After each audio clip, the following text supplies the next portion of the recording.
Alright, 97.7 Outlaw Radio FM listeners, you already know what time it is. It is 8:30 p.m. here on the East Coast, and we have none other than the legendary Psycho, former manager for the legendary rap label Rap-A-Lot Records. How you doing this evening? What up, man? How y'all doing out there? You know what I'm saying? I'm doing pretty good, man. I'm doing pretty good. First and foremost, man, I gotta say, thank you so much. Thank you so much for just coming on the radio station and providing us with a little bit of your time. Good, man. Yeah, anytime. You know what I'm saying? Anything for you, man.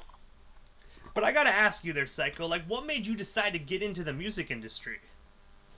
Uh, I play ball, man. I play for the Raiders or whatever. My rookie year, I shattered my hand. Like my third game or whatever, right? It took me like 2 years to get my hand back or whatever. And after that, I just started like being around them, all the rap guys. I mean, I knew pretty much everybody in the city, whatever, from Scarface to Willie D. Me and Bill used to run together real tough or whatever.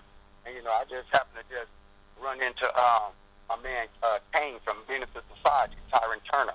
And my boy Hurt 'Em Bad. Hurt 'Em Bad is the producer who did Hail Mary, Real Shell Road, just like that. Me and my girlfriend, we did 7 tracks on Pop Class Studio album. I was just rolling out with them all the time, man, or whatever. And it just kind of came about because, they were in town. We would rap a lot, stuff like that or whatever. And, everything just kind of came together. I was always around it or whatever. So one day I get a call because I was just picking the guys up. I knew they would come out of town. I got the whip. So I'm just picking them up. We just having fun, messing with girls, going out to clubs, partying all the time. So finally, one day, Stay Down called me, which was Jay right here, and he said, "Hey man, Jay wanna pay you, man, for taking the boy to the studio every day." And this, I said, "Nah, man, I'm good, man. I ain't tripping. Money wasn't an issue with me and never have been." And he said, "Nah, man." Jay said, "Man, you wanna pay you and this and that." I said, "All right, well, I ain't gonna stop my business because I actually had a courier business that was doing very well back then." And right after that, bro, I just like, okay, cool. I'm not gonna stop. And he said, "No, you ain't gotta do that. Whatever." So one thing led to another, man. Just being around them, man, I became good friends, and then I became hype man for Duracell, and then I became road manager for Duracell. Then I ended up, managing Willie D from the Ghetto Boys, and and again, me and Phil just always roll together, man. It just kind of all just came together just like that, just being around it. But I've always been a fan of music. I love music. You know what I'm saying? I'm old school. I love the Run DMC, BC Boys, Curtis Blow. All that, Dana Dane and all that. I've always been a real fan of music. And when going back to your football thing there for a minute, man, when you said you played for the Raiders, I have to ask you, when you first got drafted to the Oakland Raiders, I have to ask you, what was that feeling actually just getting drafted? Like, because that's a huge team, man. Well, to be honest with you, what happened was I didn't get drafted. What I was doing, I was sneaking off from school. I felt like I was better than college, man. I started out at East New Mexico University down in Texas Southern. So when I transferred there, I just felt like I was better. Then I had a guy named Bam Malone. He's a coach at Kansas State right now. Bam Malone was we played high school ball together, and I was a freshman. He was a senior, and he got drafted. He went to Texas or whatever. He got drafted. The next day I called him. I was like, man, I need an agent, bro. Link me up. I'm better than this shit, man. I know I can. So he said, all right, somebody gonna call you tomorrow. The very next day, there was a guy named Paul Batista called me, and he started sending me to camp. And this thing started looking good. I ended up going up to Saskatchewan, and I was acquired by the Raiders. And I left school like that. I was sneaking away from school, just going to these camps. Oh, nice. That's what's up. So you actually, you pretty much tried out for the CFL. I think it was the Saskatchewan Roughriders. Yeah, I played with them. I was up there for like 3 months or whatever. Then shit, I was acquired by the Raiders. Hey man, that's what's up. You know what I mean? CFL football is a lot different than NFL. From what I'm not a huge football fan, but I have tried watching the CFL, and I noticed I think there's only like 3 downs rather than 4, so like it's kind of like a little wonky rules. Right. You know what I'm saying? You kick the ball, come off the net, you can run it and all that. Yeah, it's different than the 110 yards instead of just 100 yards and stuff like that. And also, when you were signed to sorry for what I was saying, when you were talking about your Rap-A-Lot record days, I have to ask you, how did you get signed? How did that deal come to be for you? Well, see, the thing is, I wasn't signed. Like I said, I was around around the cat. So Duracell was that just came home from the penitentiary, but he was raw. Yes, real. I mean, he was real raw.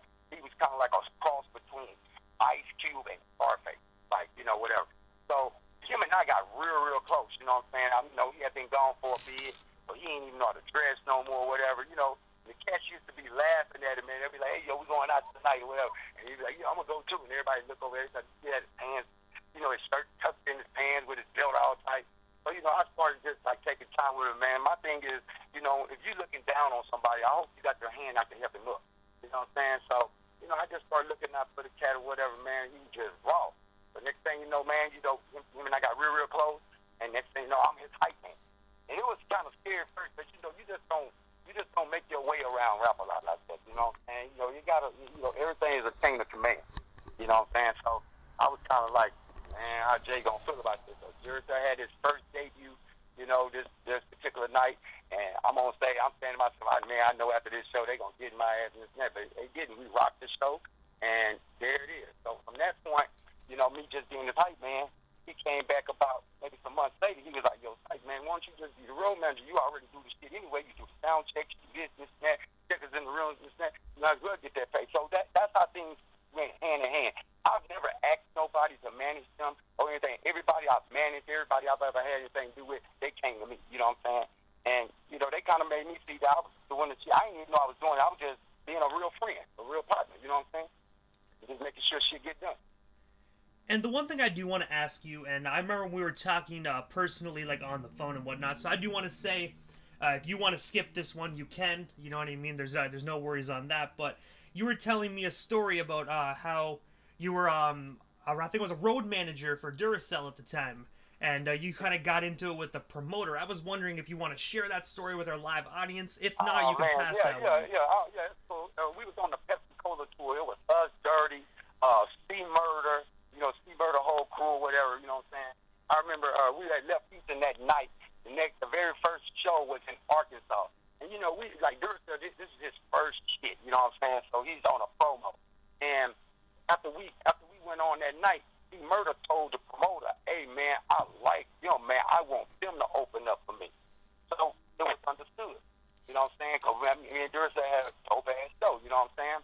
So, we get up to Chicago, man, and we had a radio interview.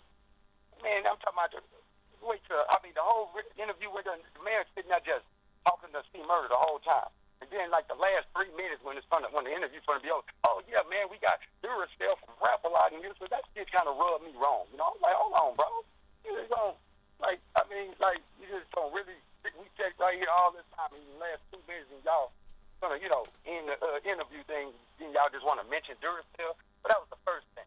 Then the second thing was like that morning, Duracell and I, we had to fly from Chicago to Atlanta because we had a show during the day. That's the first time I had met Jesus. He was called something else back then or whatever. But anyway, and then the two of us had to just meet us there. So when we got back there, then we ended up going to Greenwood, Mississippi. The promoter knew some little young cats, what I'm saying, or whatever that was in the, in the city. Like, I don't know if he owed them some favors or what, but okay, now we getting ready and we getting the lineup. I go to the club first. See Murder and Duracell, all them, they still back at the hotel. So I look at the lineup, and he got some little young cats that he want us to open up for them, and we rap a lot slash Virgin Records. These motherfuckers don't even have a deal. I'm like, what the fuck? So I said, okay, I'm gonna sit back, I'm gonna chill. So by the time about an hour and a half passed, then the bus pull up and it's Duracell and see they coming through the back door.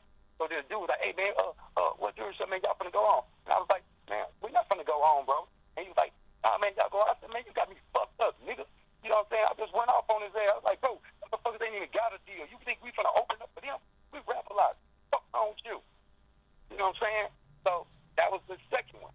Then we get to Memphis, and the shit was just fucked up. We get to Nashville.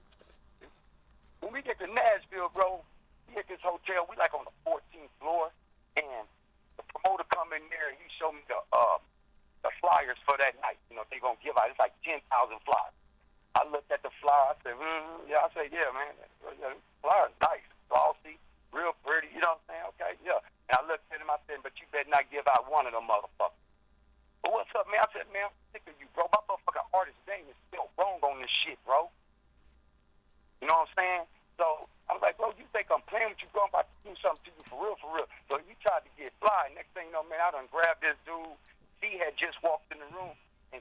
man knew I was already having problems with it. And, you know, shouts out to C Murder, man, free C Murder. You know what I'm saying?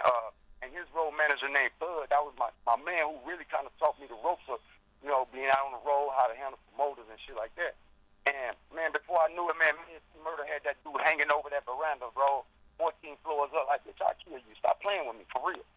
So, Duracell was standing back there. About, Psycho, please, man. Psycho, don't kill him. Psycho, come on, man, please. See. Psycho, you know what I'm saying? So, finally, we put the dude down, right?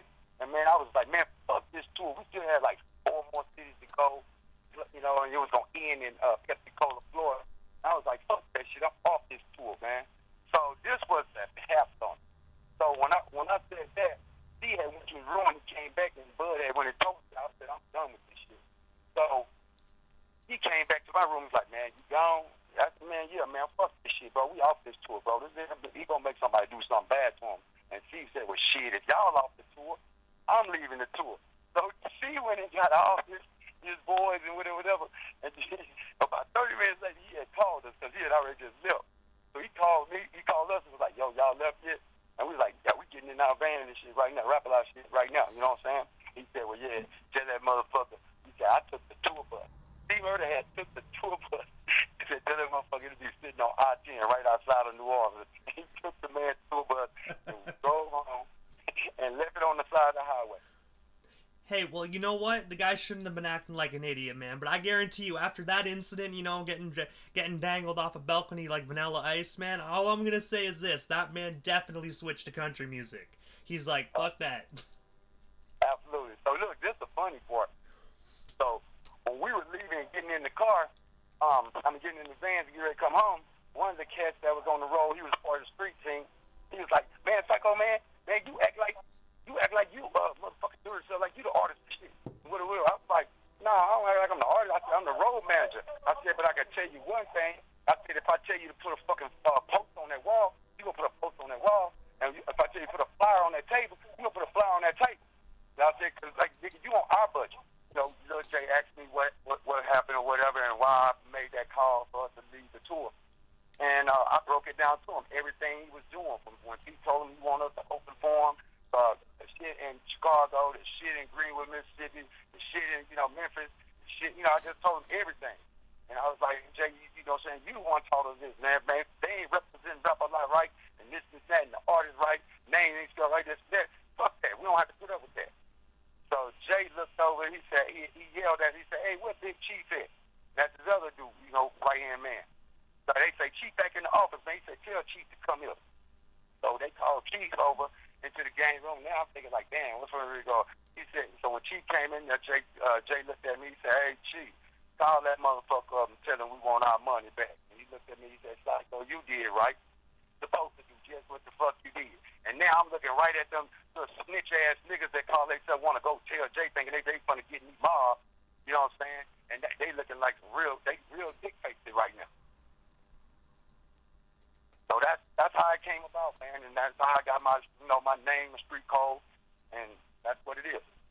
Hey man, well you know what? Like I said before, man, that tour promoter ain't gonna be messing around anymore. But I do have to say this, you know what I mean? Normally I'm the type of person where, you know, violence ain't my thing. But you know what? Something like that, an individual can only take so much before they're like, you know what, motherfucker, you're going over a balcony.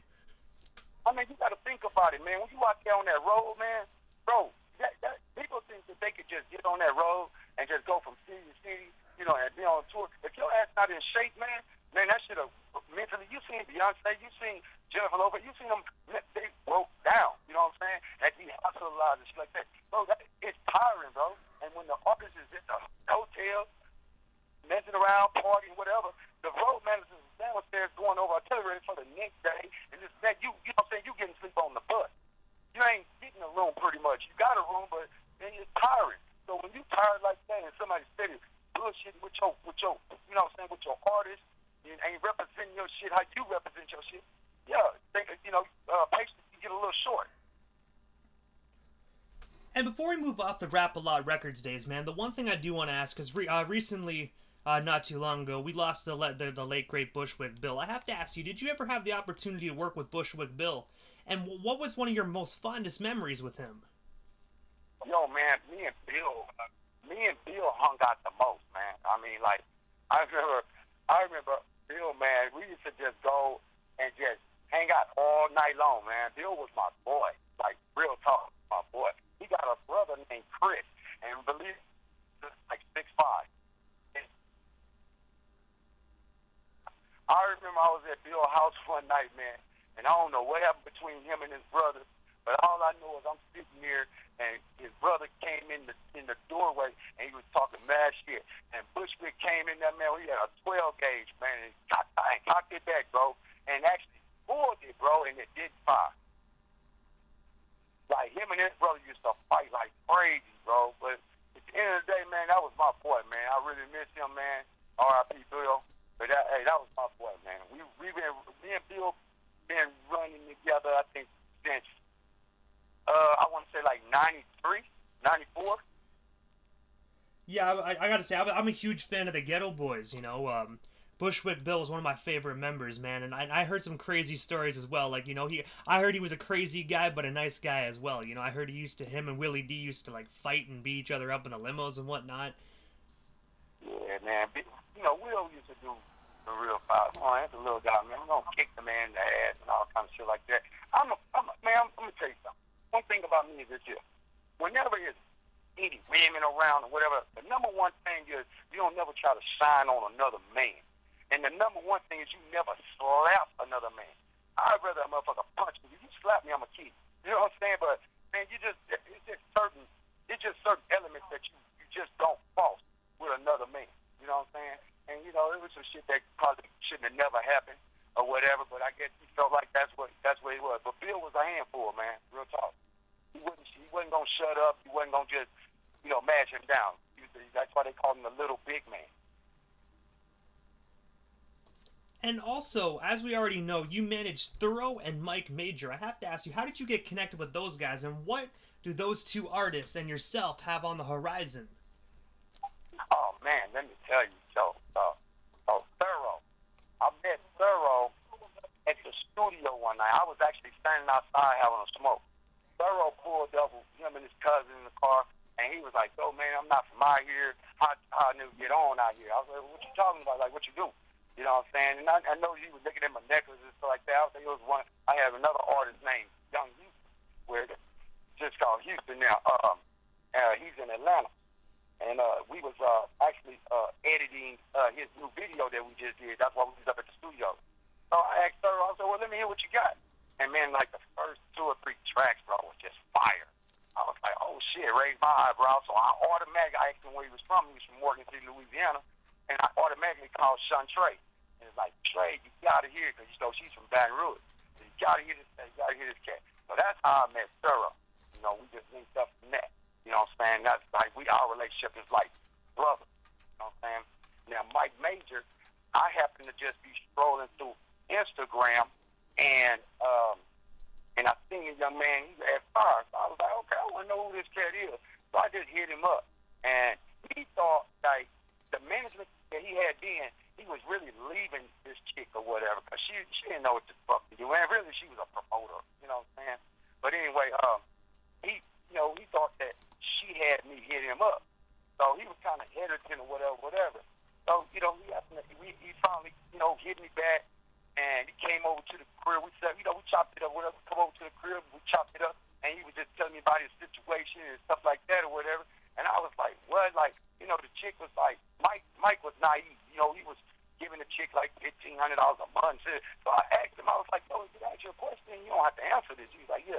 I said, "What you giving up $1,500 a month for?" And he was like, "Shit, man, I'm just trying to get on." I fell out laughing, you know what I'm saying? But I was like, "Bro, let me tell you something. Your motherfucking manager don't get paid before you do. She works for you.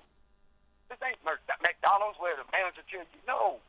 You tell, So I just told him, I said, "Bro," and I just didn't like the advantage that she took advantage of him because he was naive, just a young brother, getting a little bread, and took advantage of it. So I just took him under my wing, and for about 5 or 6 months, I tell you what, bro, I want to do.